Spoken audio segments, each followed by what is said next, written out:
Assalamualaikum warahmatullahi wabarakatuh. Kembali bertemu dengan saya, Iro Feldi. Saat ini negara kita sedang persiapan melaksanakan salah satu hajatan besar, yaitu Pilkada, yang akan digelar serentak di sebagian daerah di Indonesia pada awal Desember nanti.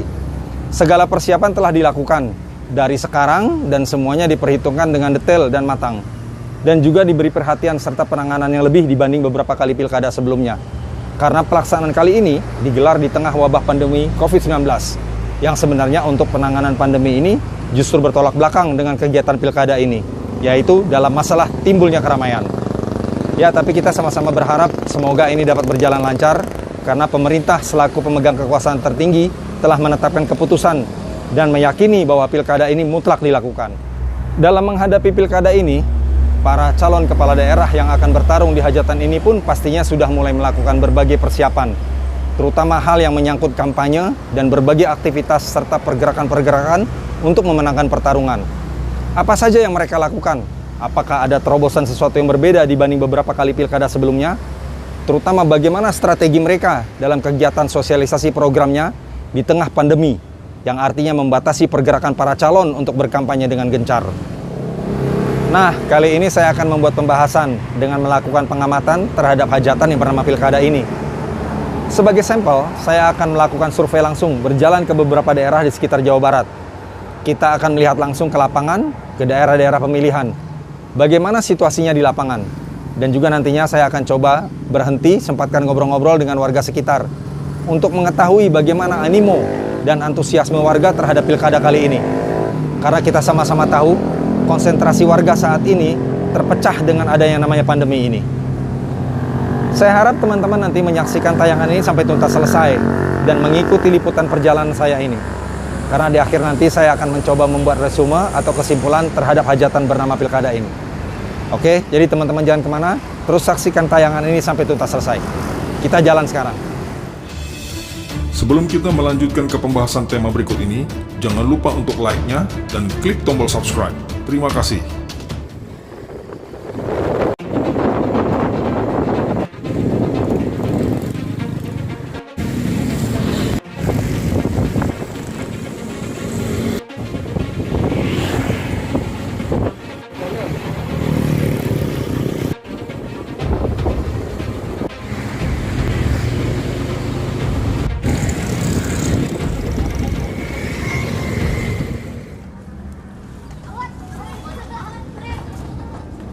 Oke kawan-kawan, ini sore ini kita mampir di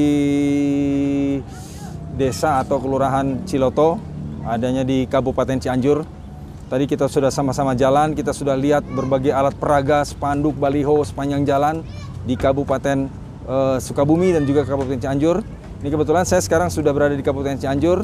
Ini lagi mau ngobrol-ngobrol sama warga sekitar. Kita ingin mendapat berbagai tanggapan atau bagaimana animo masyarakat sekitar tentang adanya pilkada ini. Ya, kita langsung aja kita ngobrol-ngobrol dengan warga sekitar. Oke. Assalamualaikum Pak. Waalaikumsalam. Pak siapa nih Pak? Saya Ahmad. Pak Ahmad ya? Iya. Pak Ahmad, ini kita dari Jakarta. Ini kita lagi mengadakan survei lah atau pengamatan tentang pilkada ini. Kan Pilkada udah beberapa kali dilaksanakan semenjak masa reformasi. Terus juga kita kan lagi di tengah pandemi. Wabah corona pandemi ini gitu kan. Jadi kita mau survei gimana kira-kira warga sekitar, terutama warga ini Pak? Ciloto ya. Ciloto ya, di Kabupaten Cianjur. Nah, kita mau ya? Oh, Cianjur ya. Ini oke. Jadi kita mau survei kira-kira bagaimana lah animo masyarakat tentang pilkada ini gitu. Okay. Nah, di Cianjur ini ada berapa pasang Pak calon untuk kan pergantian bupati ini rencana nanti Pak ya? Betul. Ya, ada berapa pasang? Berapa calon? Ada 4 paslon ya. Oh, ada 4 paslon ya. Iya. Kalau nggak salah 3 dari partai, 1 dari independen. Betul. Nah, dari 4 paslon tersebut ada yang petahana nggak? Ada yang sedang menjabat bupati atau memang semua berganti? Baru semua? Yang nomor 1 kalau nggak salah. Oh, ada salah satu yang memang dari ini ya, incumbent ya. Oh, ada incumbent ya, memang dari ini ya. Iya. Oke, siap. Nah, kira-kira kan pilkada udah berapa kali sih sebenarnya Pak dilaksanakan kan? Cuman kan kita ingin tahu sih sebenarnya pergantian pilkada itu hanya sebatas pergantian ataukah selama ini ada imbasnya nggak sih, ganti-ganti orang setiap ganti? Menurut Bapak sebagai warga, ada nggak efeknya setiap pergantian pilkada? Oh ternyata ekonomi makin oke, masyarakat atau gitu-gitu saja. Nah ini kira-kira Ada sih setiap pergantian kepala daerah selalu ada efeknya, sesuatu efek selalu yang ada. baru ya. Iya. Tapi efeknya apa? Yang pasti gini, kalau warga kan efeknya pasti permintaannya adalah kemakmuran dan Betul, ekonomi kan, betul, gitu kan. Itu aja sih, nggak mau yang lain-lain gitu ya. Nah apakah terasa itu Pak kira-kira? Ada, iya terasa. Ada terasanya, Bagi ya. sebagian masyarakat untuk ekonominya juga ada yang merasakan, untuk pembangunan juga, untuk kayak apa infrastruktur gitu kan. Oh, jadi hampir merata lah sekarang. Iya, siap. Nah, yang paling mau saya tanya gini Pak, ini kan sekarang ada 4 paslon. Betul. Oke, apakah warga semuanya mengenal 4 paslon ini? Apakah ini 4 paslon berarti kan 8 orang nih Pak? Betul. Apakah kira-kira secara umum warga mengenal gitu bahwa yang ini si ini prestasinya ini si ini prestasi ini, atau yang kenal cuma 1-2 tapi yang lain nggak kenal gitu loh? Nah, untuk ini sih untuk sebagian ada yang kenal, kayak generasi milenial tuh rata-rata pada kenal semua ya. Kalau yang misalkan udah tua gitu kan nggak terlalu mengamati gitu ya, jadi nggak terlalu kenal juga. Iya. Bang ikut-ikutan doang biasanya gitu ya. Nah jadi dari 4 paslon ini umumnya sama warga ada yang dikenal mungkin, ada betul, yang sebagian kurang dikenal gitu ya. Betul. Nah kira-kira kemudian nanti warga nih umumnya nih ya, begitu nanti ke tempat pemungutan suara, begitu mau nyoblos gitu, apakah kira-kira gini, apakah memang semua dikenal semua ataukah mana yang paling terkenal deh, mana yang paling familiar, pasti begitu barangkali Pak ya. Biasanya sih yang paling dia lihat gitu kan di sepanjang jalan kayak spanduk semuanya banyak yang ini, oh dia paling jadi yang itu gitu kan, yang di coblos nantinya gitu. Ya, jadi artinya memang mau nggak mau pasti secara manusiawinya lah begitu, mana yang sering terlihat gitu ya, apakah terlihat fotonya, apakah terlihat spanduknya, atau barangkali terlihat dengan mungkin setiap hari sudah bergaul dengan warga begitu ya, kira-kira gitu ya. Tapi menurut pengamatan saya gini Pak, betul nggak nih? Menurut saya, pengamatan saya, tapi warga lah lebih tahu. Pada saat mau pilkada ini, mereka baru muncul seperti ujuk-ujuk Pak. Iya. Ya gitu ya, maksudnya begitu pilkada baru muncul spanduknya gitu segala macam gitu kan. Jadi artinya begitu ada 4 orang pilihan, jadi warga nggak punya pilihan yang bagus gitu, artinya yang mana yang kelihatan aja deh, yang mana ini. Mungkin seperti itu barangkali Pak ya. Nah itu jadi memang kita sih berharap, mungkin saya gitu ya punya ide juga saya sampaikan ke pemerintah pusat, juga beberapa paslon-paslon, maunya kalau ada mengadakan pilkada ini jangan menjelang pilkada baru dia muncul mukanya gitu. Betul. Ya kan. Mungkin dari jauh hari, dari 3 tahun sebelumnya dia udah nggak usah repot-repot pasang spanduk tiap hari nongkrong-nongkrong sama warga gitu kan, 17-an dateng, nah gitu-gitulah. Nah gitu, jadi artinya jangan sampai gini Pak, maksudnya ada 4 orang paslon gitu ya, 4 orang paslon, tapi yang satu mungkin karena lebih sering kelihatan di spanduk itu, padahal barangkali ada orang ketiga, orang keempat yang mungkin lebih prestasinya akan lebih ini ya, tapi karena mungkin kurang sosialisasi gitu ya. Betul.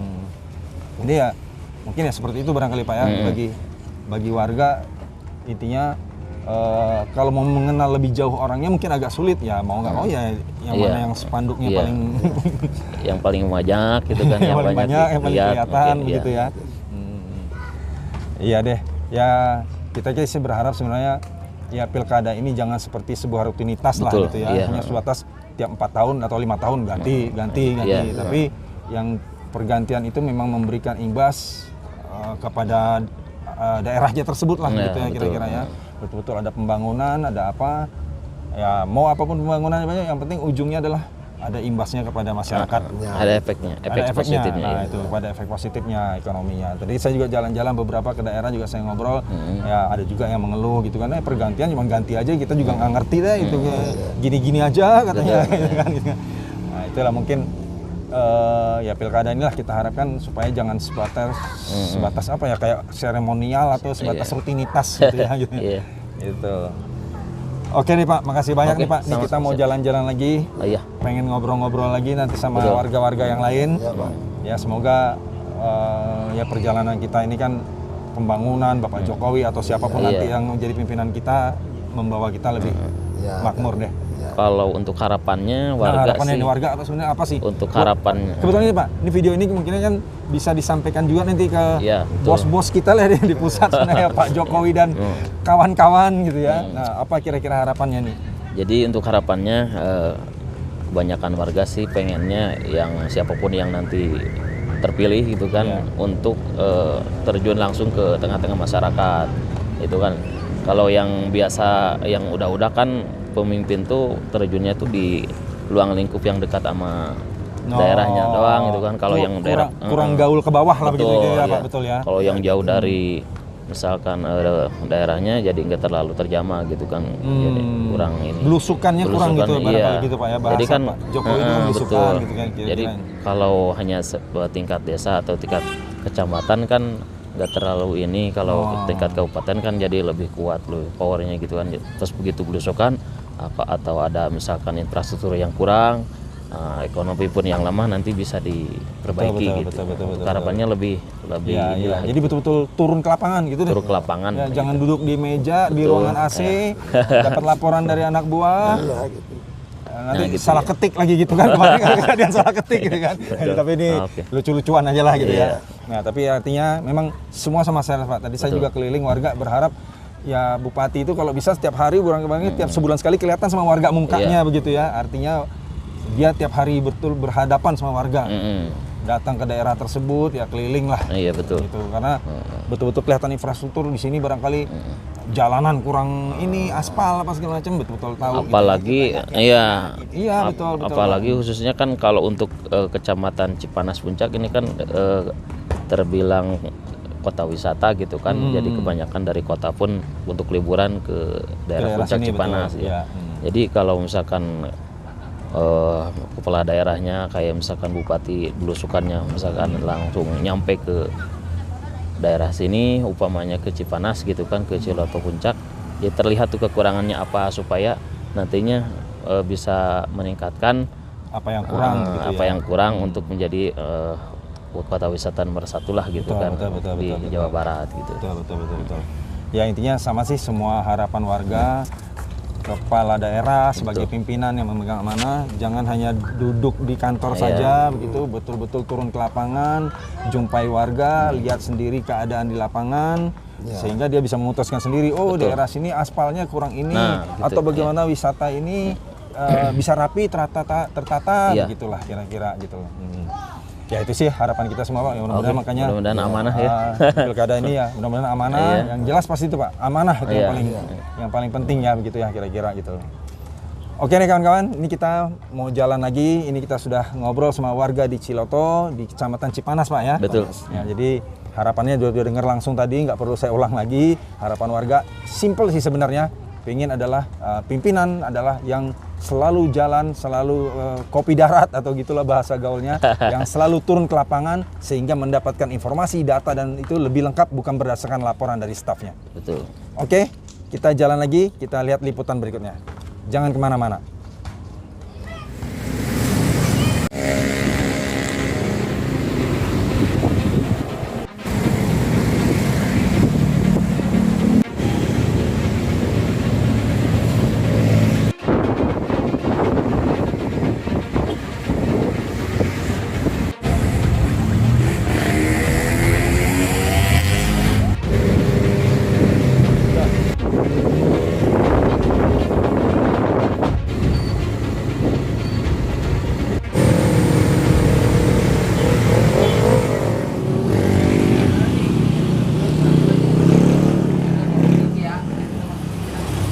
Kawan-kawan semua, tadi kita sudah sama-sama melihat dan berjalan melintasi 2 kabupaten, yaitu Kabupaten Sukabumi dan Kabupaten Cianjur di Provinsi Jawa Barat.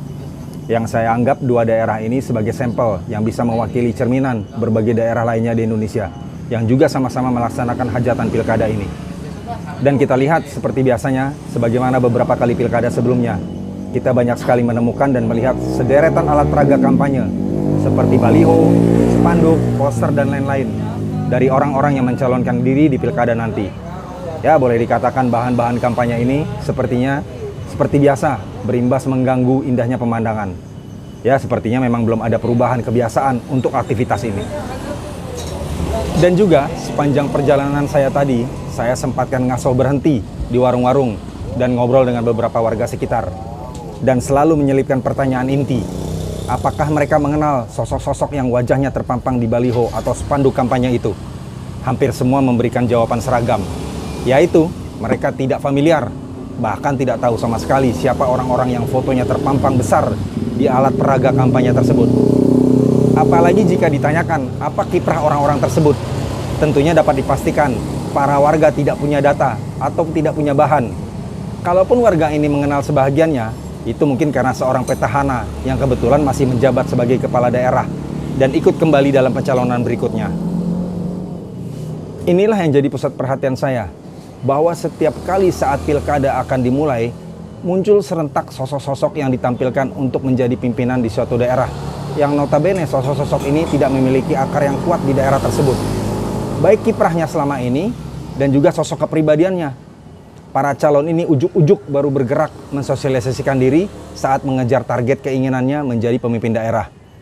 Kebiasaan inilah yang menurut saya tidak ideal dan tidak efektif. Tidak efektif bagi sang calon untuk memaksimalkan pengenalan dirinya pada masyarakat, dan tidak efektif juga buat masyarakat pemilih untuk mengenali pribadi sosok sang calon dan juga programnya. Dan muara akhirnya, besar kemungkinan daerah tersebut akan kesulitan untuk maju berkembang karena ketidakefektifan dalam memilih calon yang potensial. Seharusnya para calon melakukan sosialisasi sejak dari jauh hari. Lakukan kegiatan pendekatan dengan warga.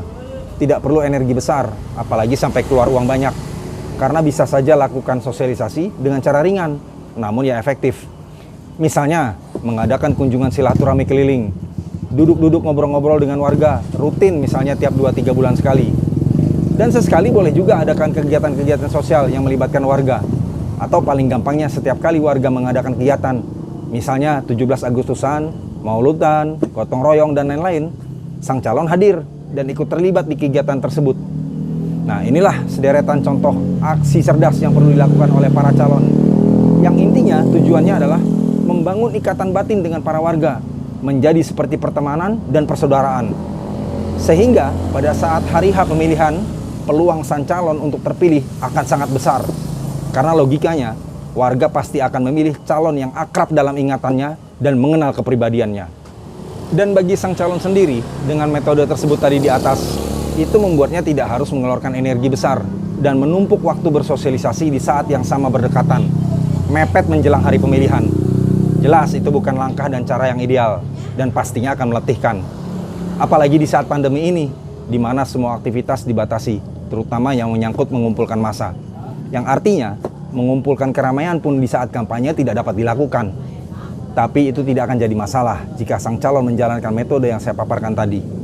Warga pemilih sudah mengenal akrab sang calon, tanpa perlu berkampanye dengan cara-cara konvensional, cara-cara yang lama yang sudah usang. Oke kawan-kawan, demikian kegiatan liputan yang saya lakukan tadi, dan juga analisa yang telah saya berikan, serta rekomendasi yang telah saya sampaikan di atas. Semoga ini semua bisa mencerahkan buat kita semua, khususnya bagi para tokoh yang akan ikut pilkada nanti. Dan kiranya ini semua dapat disikapi dengan positif dan bijak, dan tentunya bermanfaat buat kita semua. Oke, sampai ketemu lagi di konten saya yang berikutnya. Wassalamualaikum warahmatullahi wabarakatuh.